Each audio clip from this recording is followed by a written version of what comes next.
Put your loving hands up, baby. I'm begging. Welcome everybody to the Mick McCarthy Special edition of the Onlyfanz Football Podcast. On today's episode, we create our own Ultimate Premier League 11. We chat Nations League and Cran tells a Daddy Cool related story. We hope you enjoy the podcast wherever you're listening, and be sure to follow our Instagram, Spotify, YouTube and Twitter. Take it easy. My spidey senses tell me this is gonna get fucking tasty, baby. I will love it if we beat them. Love it. There's a slice of cheese, vinegar, and topless. I have a dream. Arnie, cut! Battler. The fella in the green and white shirt. The guys up in the joy have asked to be put back in their cells. If you stop waffling, we might get some work done. He has the goop, lad. He has the goop, lad. Get out! Get out, Man United! Origi!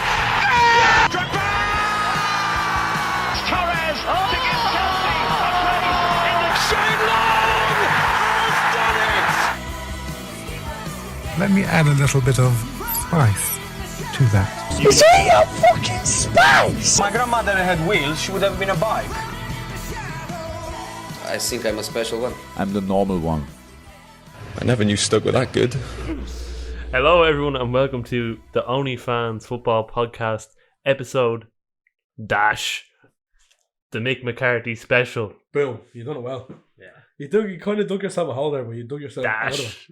We will explain later why it is the Mick McCarthy Special. We don't have the man himself on, unfortunately, but we have an interesting story. This is only a special, so it's a shorter episode. It could be a bit like the Me Man Special, which was actually one of our best episodes, I thought, to be fair, and a lot of people Our enjoyed most it. special episodes. It was. This is our special. This is our second special episode. Every episode is special. But yeah, the Mick McCarthy Special. Cran, how are you? I'm fantastic. Do you want to kick us off and tell me how your week was then? Yeah, Because again, like last week, you always have. You text me like on a Sunday night or a Saturday night or a Sunday morning. And you have all these stories to tell you. And I'm like, just fucking tell me them. No, I'll come wait until the podcast. So here we go. Story time with Cran. But it's not really. It's Cran's week. Cran. Anyways, yeah, my week pretty spectacular to say the least. Yeah, I was in DCU all week, believe it or not. No way. On the piss. DCU. Yeah. You're in, no way. And guess who I saw actually? Who did you see? On campus in the shooting bar. Dirty Michael. No, I'm not guessing. Oh my They god. wouldn't let me in. If he was on campus in DCU, I'd gladly see the place burn to the ground. I'm only messing. DCU is a lovely college. It is. Not as good as Minute. Shout out Minute. But I was out with a few of the boys there over the weekend, myself and the lads. One of the lads learned how to drive. So Who? Big up. Who was it? Big up Garrett. Gary, yeah. Big man, Gary. The smallest of us all learned how to drive. It was a proud moment. Oh, happy days. He had to use the booster seat, but it was all good. Fucking right like that. Gary, if you're listening, I love you. But yeah, we went out. We went to Blanche, to Eddie's, and we seen this. Do you know those machines they have in Eddie's? The little things you can put music on with. The jukeboxes. Jukebox. What am I talking about? Come on, yeah. Jukebox, yeah. Jesus, I'm not articulate at all, lads. No, I'm kind of all over the shop now. But it was a jukebox, and we seen Daddy Cool by Boney M on the jukebox, and we went and we were doing the wanker thing where you put in 20 cent once, stick on Boney M, Daddy Cool, stick in another 20 cents, stick on it again, stick in another 20 cents, stick it on about 5 or 6 times, so that it comes on about 6 or 7 times in the back. Awful. And the staff all look at you like you're a fucking dickhead. Like. So the lads were just eyeing the bollocks. It was great times. And then we went back into the car park. The jukebox didn't work, of course. It didn't work. And Boney M didn't come on. So Gary said, come here. We'll stick it on the car and we'll blare it out the windows to piss people. You spent the euro trying to play Boney M and it didn't work. No. Sometimes they just don't work. So we went to the car park. Garrett blared it on the Bluetooth. We cracked open the windows, drove around the car park, everyone was. Do you know the way usually you play rap music or something something cool? Okay. It was just like, he's crazy like a fool. Gareth, Daddy cool. Gareth, if you're listening, I hope the car gets taken off you. You don't deserve a car. Driving around playing that shite. And we were God's driving sake. past, Captain America's in Blanchardstown in the centre. And some woman just gave us the dirtiest look for playing Daddy Cool out in the window. Deserved. And 100% it was- deserved. Oh, it was just pure shithousery on our behalf, but it was great crack. Anyway, how was your week? I mean, it wasn't as eventful as that now. I'll be deadly serious. My weeks aren't eventful either. I just make stories out of them. All right. It was just another long week in college, and then I went to I feel like I'm a broken record at this stage. Went to the match on Friday. Is this the match where it's like, the league's already won? The league's won. We have 3 games left, and this was the first of 3 games we have left. It was the first game, well, maybe the second game I can remember, anyways, of going to Shell's game and not giving a toss about the result. The first one was at home to Limerick in 2019 when the league was won before that game, and it didn't really give a shit about the result or anything, and the game was awful. It was, it was genuinely terrible. This one? The one on Friday gone, that was awful. Who are you playing? Athlone. Oh, okay. Westmead is the best mead. I've said that before in the podcast. It's because you played that long last time. And we beat them 3-1. But it was really awful. And then I was just flat out all weekend doing bits and bobs for college. But one of the things that got me through this week, Cran, was the Nations League, the UEFA Nations League. I'll never hear a bad word about it again. The most pointless competition in the world. Where all the big teams just come to the end and just play each other. But it was actually really good during the week. It was like the way it was set up this week. There was obviously Spain, Italy, Belgium, and France. So it was like a mini tournament over like 4 days, and there was just 4 games. Gonna be honest, Joe, I didn't even know it was on. It was great crack. You were watching it though. I watched the final, but it I was didn't great know crack. It was on. It started off with Italy losing 2-1 to Spain. And all the games are played in Italy as well, I'm pretty sure. It was good crack. And then the day after, Belgium played France. And another cracking game. I mean, it was another little game of football. I've seen a bit of that one now. I was in the halfway house. Finished 3-2 to France. Yeah. Belgium are 2-0 up. Just bottlers, like this golden generation that Belgium have just seem to bottle things. And it's actually quite disappointing. To the point it's not golden anymore, is it? They're all it's like silver generation now. It's brutal. But I was delighted for them because they didn't include the Vakarigi in the squad. But Michy Batshuayi got a call up. Well, what the fuck, like? Anyways, moving on. The 3rd place playoff between Italy and Belgium. I finished 2-1 to Italy. And Courtois went on a mad one after. And I think he has a bit of a cheek because you said in the chat earlier, like, he was going on about UEFA wanting money, etc. But, like, I mean, it's very hard to feel sorry for someone who's on nearly, 300 grand a week at Madrid, I'd say, if not more. There was some fella who scored for Belgium. I've never heard of him in my life. Great name. It's such a great name that I don't remember.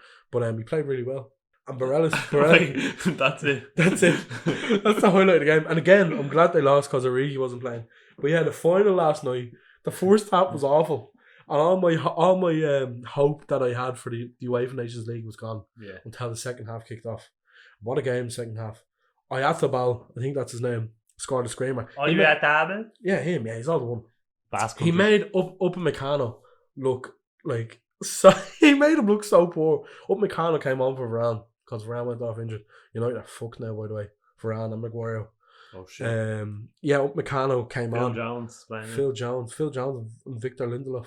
And he scored a goal. Now he's Benzema literally like down the other end about 30 seconds later scored one of the best goals you'll ever see. And then I've seen the last 20 minutes. Yeah. And then Mbappe scored a goal that was offside. And there was great memes that came from it. Really good memes. And I tried this last week and it didn't work. But this meme is going to be inserted. I don't give a fuck, my G. I'm finna stay here till they show the freaking replay on the fucking second goal, bro. I don't give a fuck how long it takes. I know they ass don't want to show it, bro. They didn't show it in the repetition. I know they didn't even use the fucking lines, bro.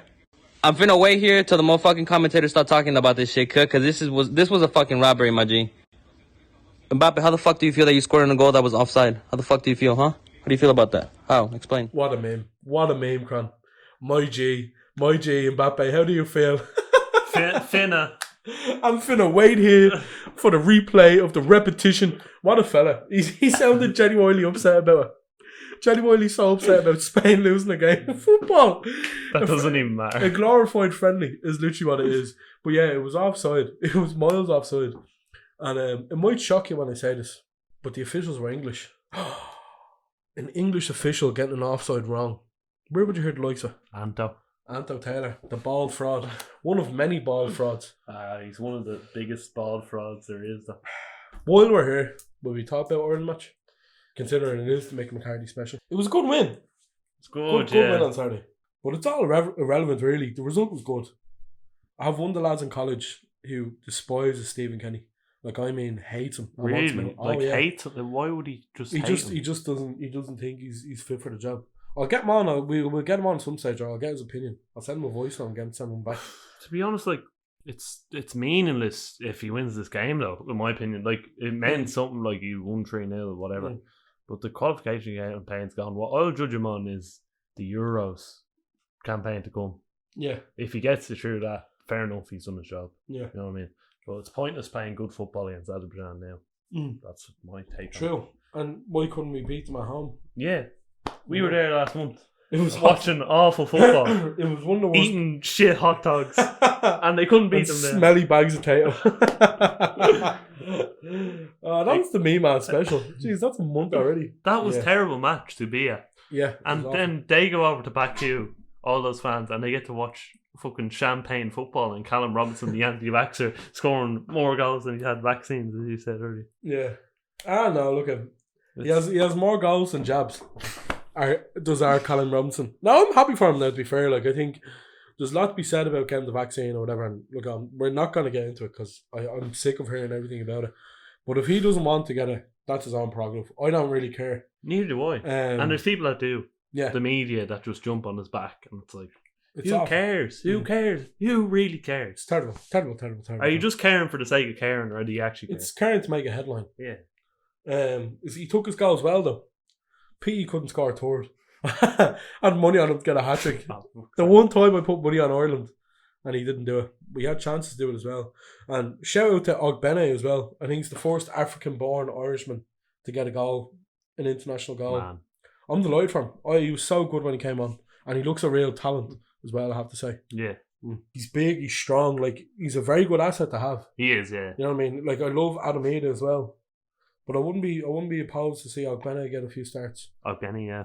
Himself and Robinson. It obviously depends if his true quality shines through, and is he actually that good, or is he just a League One standard player, you know? True. We'll find that out. If he's playing the likes of Troy Parra, who also plays League One. Yeah.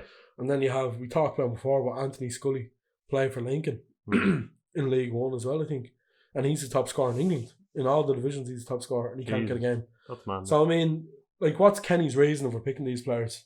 I don't know. And also, what was I going to say? Bazunu as well. Just give him a quick mention. Yeah, unbelievable. Great save on. Unbelievable again. He's we're lucky. We're blessed. Yeah. Himself and Kelleher in the one position. It's a bit unfortunate, but two quality keepers. Yeah. You know? I think someone's going to come in with big money. Possibly Newcastle to get him. Not big money at the start, but a Premier League club will definitely be looking at these Ireland games and wanting to get him in. Will we touch on Newcastle real quick? Newcastle? I don't really want to know because I'm against the Saudi regime. I'm against the consortium taking over Newcastle, being where they're from. But I don't particularly want to get into it. Fair play, Newcastle fans. I suppose it's good for you, but bad for everyone else. Like, I mean, I'm not giving out about the money part of it. The money part of it's grand. Yeah. But the actual state, I don't agree with anything that they do. So, yeah, yourself. I mean, it depends where your morals are sat at, I suppose. True. Like, I think if you want to truly clean out the state of football and stop these owners taking over, you have to clean it out from top to bottom when it comes to the ownerships of other clubs. Yeah. Chelsea included, let's be honest. All these dodgy billionaires. Like, I think it stemmed from the likes of Chelsea and then City. You can talk about the American owners. The American owners aren't as bad. I don't like John W. Henry. I'm sure the United fans don't like the Glazers. I just think get rid of the whole owners. If you want to go down the moral route, you need to do that. Oh, yeah, but they don't want to go down the moral route. They want to go the money route. you know. And look at to all the Newcastle fans that are happy. I'm delighted for them. Like they had a horrible regime under Mike Ashley or whatever, but I just can't get behind the club being bought by Saudis. That's all. I'm not against anyone. If you want to enjoy it, you enjoy it. That's for yourself. You know? And Jeff Hendrick earning 250 grand a week. Yeah. I can't wait for that. He'll be, for me, himself and Kieran Clark will be out of a job come January. Seemingly Mike Ashley's in to buy Derby now as well. You just leave Derby alone, will you? They've been put through enough. Yeah, exactly. We'll move on real briefly, because I think we both know what we want to put into the Hall of Fame this week, don't we? Yeah. I want to put in. Okay. Daddy cool. Daddy cool. No Liverpool fans used to sing that for Harry Kewell. Really? And it would be Harry Kewell. He's crazy like a fool. What about Harry Cool? And he'd have some fella in amongst the crowd singing that really high now. And then all the fans would just join in. Did you see the video of the Scotland fan singing Yes Sir I Can Boogie and his voice just breaks? I'll put it in the post. Remind me to put it in the post because it's an absolute belter. But seeing as you're picking a song, I'll pick a song as well. I was listening to a song last week on the train going up to Minute. And it came on, not shuffle, but it came on like suggested songs. And it's a belter from the noughties. We all know it. The naughty naughties. Madcon Begging. Of course, taken from Frankie Valli's Begging. But I think it's a better version. I'll be honest, I love Frankie Valli, God bless him.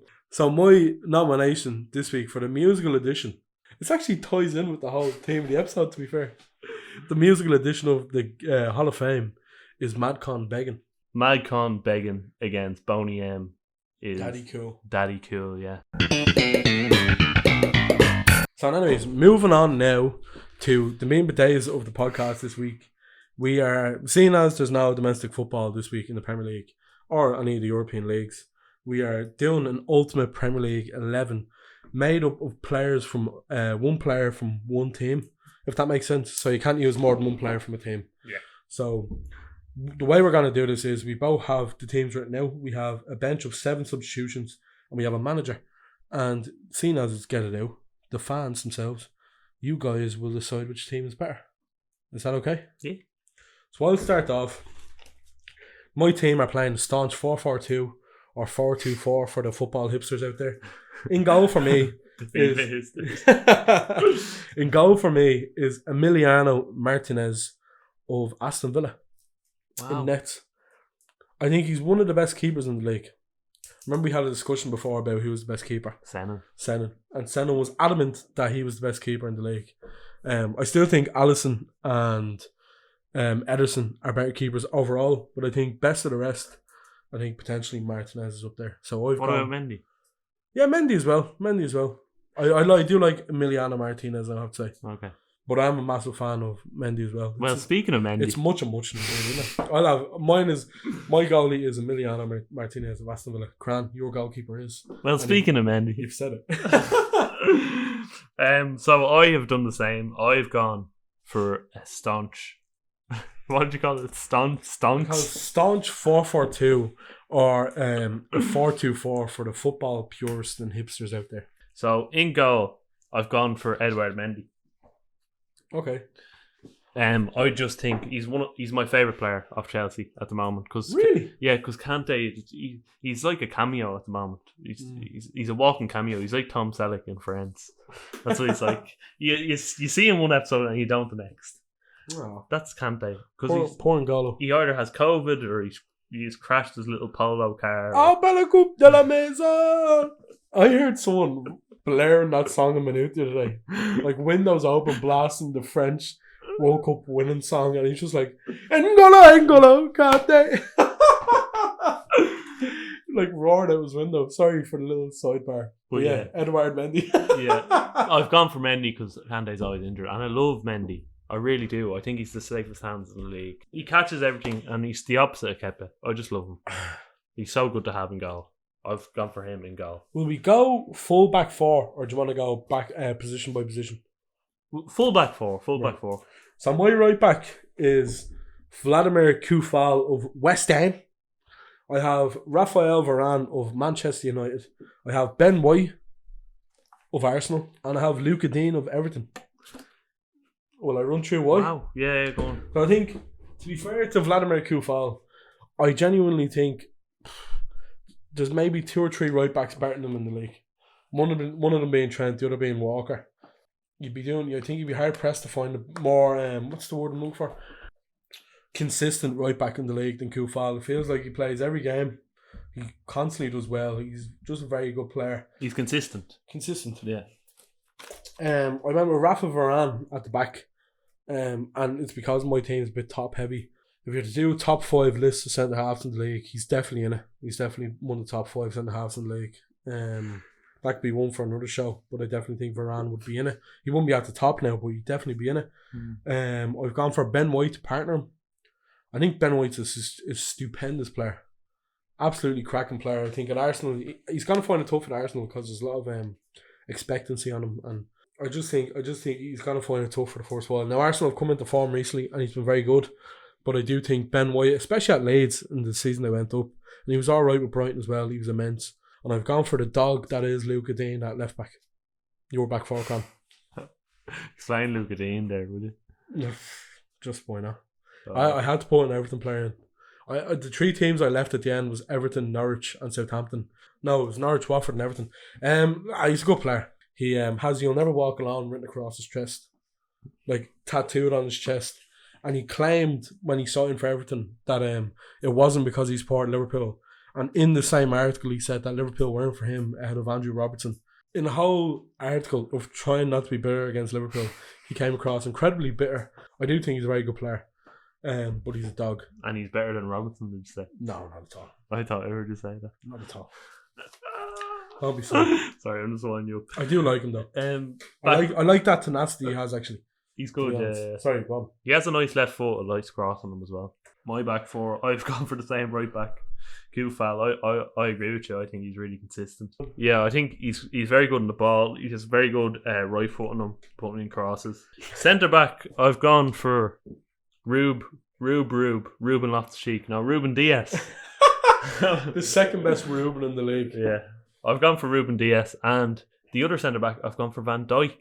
Talk about overpowered. Talk about power. Talk about a great back four. Left back I've gone for Luke Shaw. I think Luke Shaw is very good going forward as well. And I think having 2 strong centre backs would suit him. And the reason I've gone for such a strong back four, a great team starts at the back. Defense wins championships. Defense. Anyway, next midfield. So midfield, and this is what I was going to allude to by picking Diaz. And I'm going to say this in the hipster format, so it's 4-2-4. So in midfield for me is Kevin De Bruyne of Man City and Calvin Phillips of Leeds. And I think De Bruyne, along with a player that I'll mention after a while, as part of the front line, I think there's 3 players in the team that for me and anyways most people have, and one of them's De Bruyne, one of them's Kante. I don't have Kante now. I've another player of Chelsea, but I think it would be very hard to leave De Bruyne out. And I was torn between putting Phillips or Rice in, and then I decided Koufal was a better right back than Tanganga, and Rice is a tan, and I prefer Calvin Phillips. He's a better player. He's also food. True. And Phillips is a screwdriver. Anyway, so I went with Phillips in the end. So my midfield because two, he fixes things. Yeah. No, my midfield two is Kevin De Bruyne and Calvin Phillips of Leeds. Leeds are falling apart again. But yeah, I actually agree. I think Phillips, he is a very good midfielder, and he was one of the surprise packages of the Euros as well when he was playing for England. He played very well. Very, very good. So yeah, I do rate Phillips a lot. I had a plan to put him in, but I ended up not doing it because I put in Doucouré. Ooh, who's a lovely player from Everton. No, why am I doing? I feel sick after doing that. Sorry, go on. You have Doucouré. I think the best Everton player there is at the moment. He's performed brilliantly so far this season. Good on the other midfielder, I've gone for John McGinn. Yeah, McGinn Iniesta. I think he's really good. Yeah, I like McGinn. He has energy about him. He has a doggedness about him that other midfielders don't have in the league. And in that pivot, he's very strong. You know, he's a strong player to have in that midfield pivot. So I put him in there. And he's also Scottish. Scottish. Yeah. Yeah, no, I like John McGinn. I would say I wouldn't have a problem with either of them, to be fair. McGinn and Doucouré, two cracking players, yeah. Good decision. Will I move on to my forefront? Yeah. On the wing, the right wing, I have the best player in the league. And I think the poster boy of the Premier League, this is why I think he has to go in, is Mohamed Salah.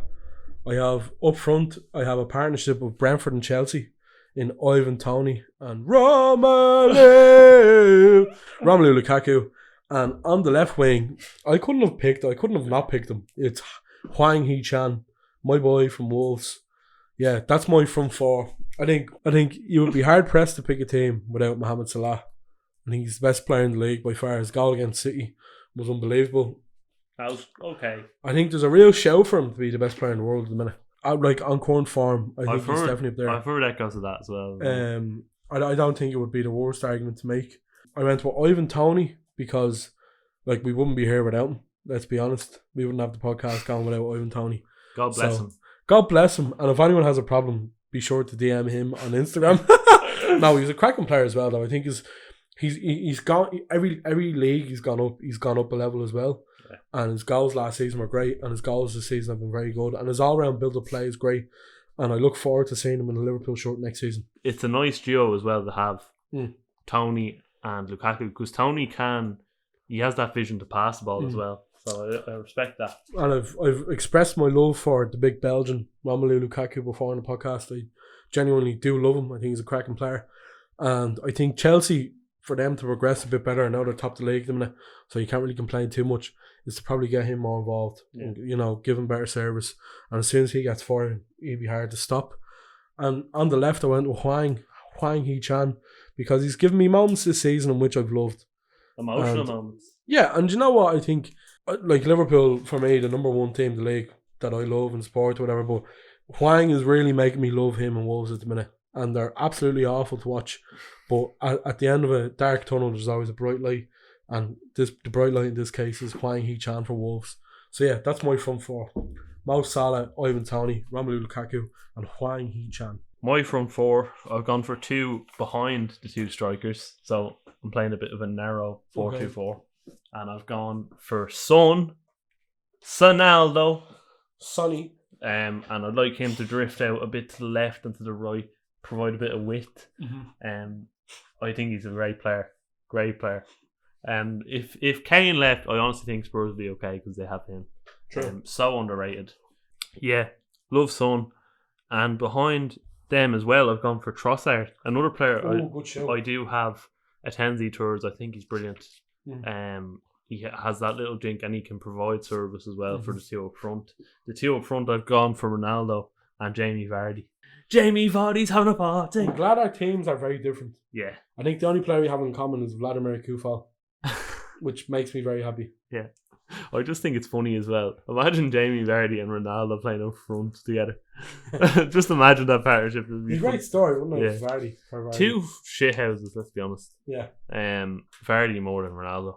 Great. Trossard's a good pick now. I didn't expect Trossard. Trossard, yeah. He's a nice little player. I think we'd have both had Basuma. Yeah. But he's in a spot of bother at the minute. Oh, we're not getting into that.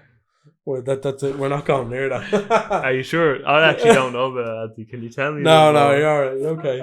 Moving on to the bench, I have Vicente Guaita of Crystal Palace. What a keeper. I have James Tarkowski of Burnley. I have Tariq Lamptey of Brighton. I have James Ward-Prowse of Southampton. I have Alan Saint-Maxime of Newcastle, and two strikers on the bench, and I think it's good firepower, to be fair. It's Harry Kane of Spurs and Jamie Vardy of Leicester. I couldn't bring myself to pick anyone from Norwich or Watford. I actually don't particularly mind Watford at the minute, but the fact that they've sacked your man for little to no reason is kind of have to hurt me. Yeah, I don't like Watford now either. And I think they're a cracking side, and they play Liverpool on Saturday. They'll probably get a result off us with the new manager bounce. And my manager, for anyone who cares, is Eamon Dunphy, because why not? Why not? I don't know about that now, Bill. My bench, very quickly, I've picked Jeffrick for Newcastle. Just because why not? Watford, I've picked the cycling goalkeeper, Ben Foster. Shout out to the cycling goalkeeper. I've gone for Brentford, Ivan Toney. Okay. I've gone for Wolves, Adama Traore. I think it'd be nice to have him a bit of pace off the bench. Yeah, but he just loses the ball every time he gets it. Yeah, but there's something about him off the bench that's dangerous, you know? It's the oil on his arms, probably. Yeah. It's flammable. Palace, I've gone for... I don't need to sell... No, don't sing the whole song. No. Alton Edward. Very good player. And then Leeds, I've gone for Stuart Dallas. Very, very adaptable player, can play midfield and can also play left back. And Tarkowski for Burnley, I've gone for him as well. You can't stop me. I'm playing for Burnley. There's some players that are just like, there's no one else you could pick, and I think Tarkowski is one of them. Yeah, just a complete shithouse. One more player, Arsenal. One more player. Oh, you have, yeah. I've gone for Thomas Partey. Yeah, good show. Nice little player. My manager, I have gone for Ralph Hasenhüttl. I want him to manage my team, and I want him to wear the waistcoat. Yeah, fresh off a shift from the Stenline cruise going to the Medjugorje or something, is Ralph Hasenhüttl to manage Cran's team. He wouldn't manage to piss up in a brewery, that fella. I think he's alright. But yeah, that's our ultimate 11s. Actually, will we read a few people's teams? I got a few shouts. Yeah, go on. I'll read Jer's team first.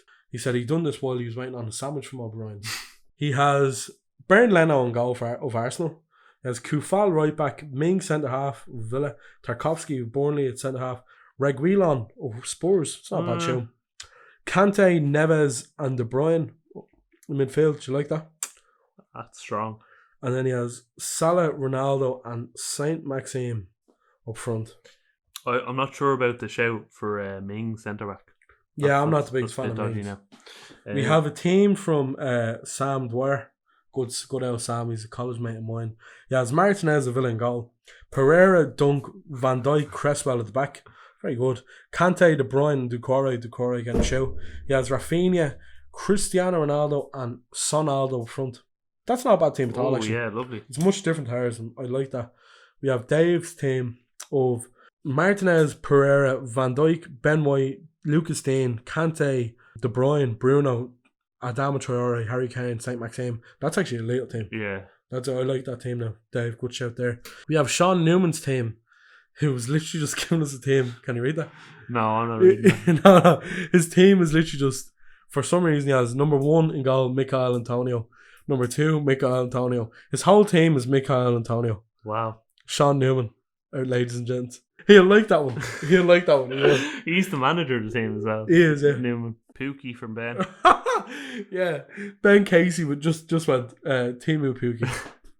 Just Timu Pookie against the world. Ian's team. And he done this on the train home. He went the whole hog. So he has Martinez in goal, Villa, Van Dijk, Ben White, Soyuncu as the back three, Rafinha, De Bruyne, Kante, Eze, and Saint Maxime in midfield. He went with Ronaldo and Son up front. It's good side, isn't it? Very nice. Yeah. Where is Eze? He's off the map. Palace. Oh, he's injured at the minute. On the bench, he only gave us 5 subs. He has Nick Pope, Lewis Dunk, Ruben Neves, Neves, Damari Gray, and Michael Antonio. And his manager is Bootlegger. My spidey senses tell me. Very good from Eno. And that's our Get It Out Premier League Ultimate 11. Good crack.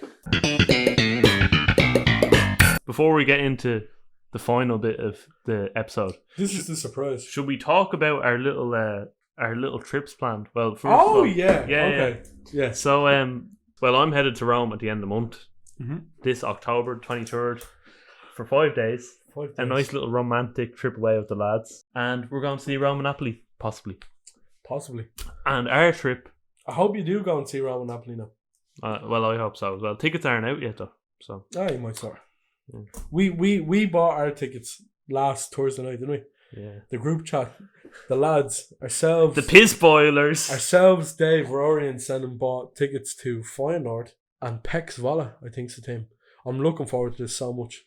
I think it's gonna be great. I think it's gonna be great crack. We're going to Amsterdam for 4 days. I think it's gonna be unbelievable. It's gonna be great crack. We're going to do the tour of the Johan Cruyff Arena, is that what it's called? And obviously we're going to try and do the Feyenoord Stadium tour as well. Yeah, I'm really looking forward to it, I have to say. Really, really looking forward to it. It's going to be a nice little break to get away. We're going to try and get Sebastian Haller in the podcast. Yeah, you messaged him there. We'll message him again, and we might just start posting spam comments on his Instagram or something. Come on, the Onlyfanz. Imagine he said yeah. Imagine we sat down and had a beer with Sebastian Haller and just talked absolute shite. But yeah, trips planned, and we're going to do a weekend. That weekend we'll only do Eredivisie football for the culture. But yeah, that's November 19th to 23rd.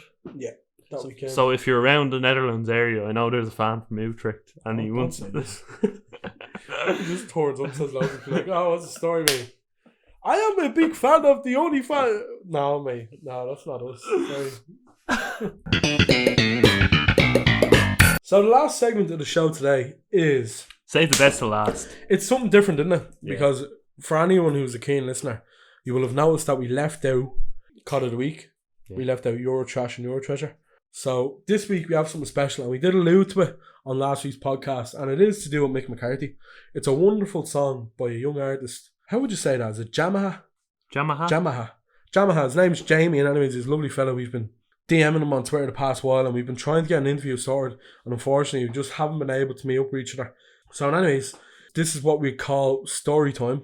We're going to call it story time, and we're basically giving a story about football.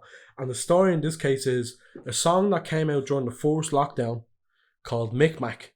And it's just a deep house track with Mick McCarthy quotes on it. Now, unfortunately, Jamie isn't here, and he would tell you himself. We will try and get him on at some stage. I think it'd be good crack to get him on. So basically, we got the story of Jamie, like why he came up with the song. This is it. So he had the idea after hearing a load of generic deep house, and he thought it'd be funny to replace the usual tuned down vocals you get in a deep house track, which is, I mean, he's not wrong, with Mick McCarthy's voice. And it just took off from there. Literally took off from there. I think he has like nearly 100,000 listens on Spotify. Like, it's a good song. He found some samples with good quality and audio and funny lines, and he played with it. He played around with it a lot until he finally released it. It was released a year ago from about 3 weeks ago. So the result of the whole thing that he did, Mick Mac, was the song itself. And he didn't think in a million years that people would hear it. But like, he had people from like Monday on Soccer and all tweeting the video and all, tweeting the song. Like, it's a cracker. He got a real good buzz from seeing the reaction and the joy it gave people.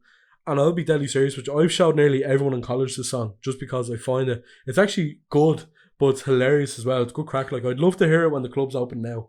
Jamie Den, he went on to say after this, he has a list of other managers and music genres he wants to tackle. So he has more music coming soon, which I'm really delighted to hear. I want to see him do a Gattuso one as well. Gattuso would be funny. You'd have to find a lot of quotes. And I don't know what music he put on it, but I'm sure Jamie, if you're listening, he will know which one's best. He has one already in the works at the minute. He said the next one will be slightly different, but the combo of manager and style fits perfectly together. And he finished with Watch This Space. Oh. So I'm looking forward to it. I'm really looking forward to it. Yeah. So you can follow Jamie on Twitter @_Jamaha. And then if you get him on Spotify, it's literally just Mick Mac space in between, MIC space MAC, Jamaha 2020. That's where you'll find the song. And here it is now, Mick Mac by Jamaha. So it's not about one individual, it's about the whole team. It's got to be.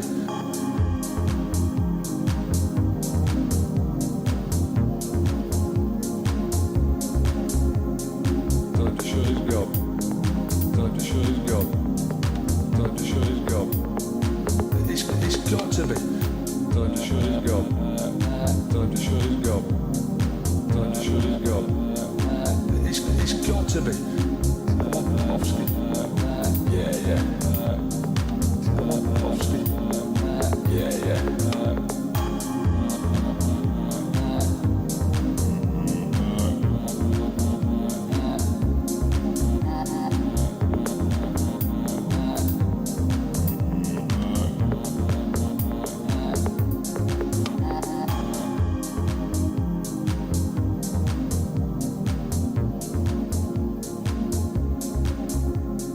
Time to show his gob.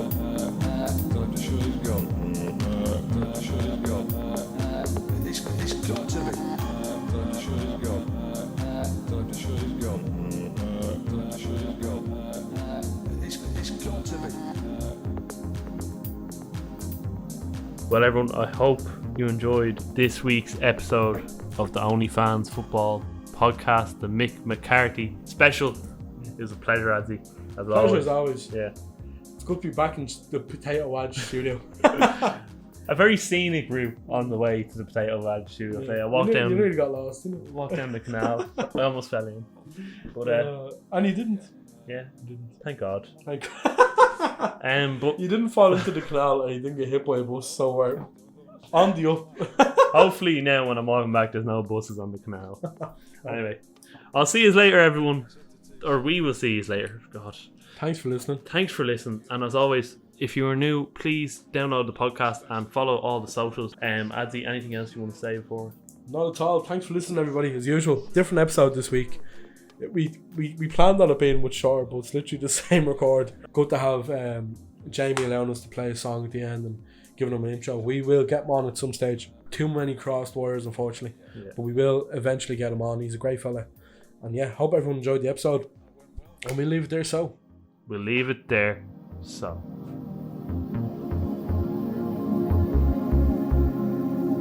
So it's not about one individual, it's about the whole team. It's got to be.